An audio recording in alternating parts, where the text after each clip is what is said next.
S আলমের অবৈধ নিয়োগ বাতিলের বিরুদ্ধে মানববন্ধন কর্মসূচি পালন করতে ইসলামী ব্যাংকে এস আলম নিয়োগকৃত অধ্যক্ষের অপসারণের দাবিতে ফুলপুরে মানববন্ধন।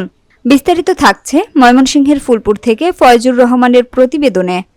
ইসলামী ব্যাংক বাংলাদেশ লিমিটেডে এস আলম গ্রুপের মাধ্যমে নিয়োগপ্রাপ্ত অধ্যক্ষ ও অযোগ্য কর্মকর্তা কর্মচারীদের অপসারণ ও বিদেশে পাচারকৃত অর্থ দেশে ফেরত আনার দাবিতে ময়মনসিংহের ফুলপুরে মানববন্ধন অনুষ্ঠিত হয়েছে।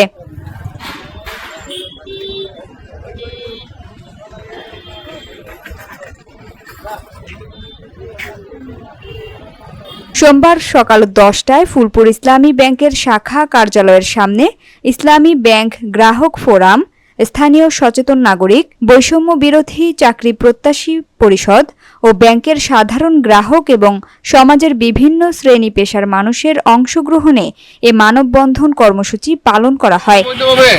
লোক ঢোকানো হয়েছে, তাদের বাতিলের চাকরি বাতিলের দাবিতে মানববন্ধন এবং বৈধ নিয়োগ দেওয়ার জন্য মানববন্ধন।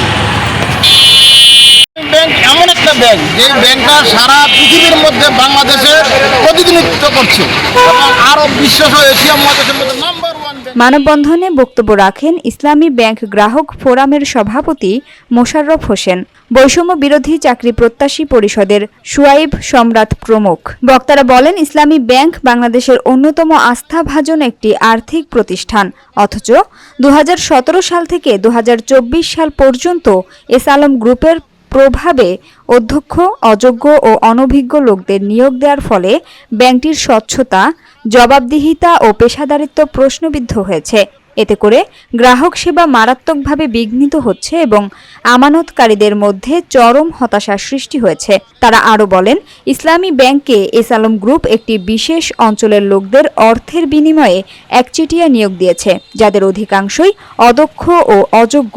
তাই বক্তাগণ দাবি করেন, এসব অবৈধ নিয়োগ বাতিল করে যোগ্যতা ভিত্তিক নিয়োগ নিশ্চিত করতে হবে, নইলে সারা দেশে আন্দোলনের ডাক দেয়া হবে।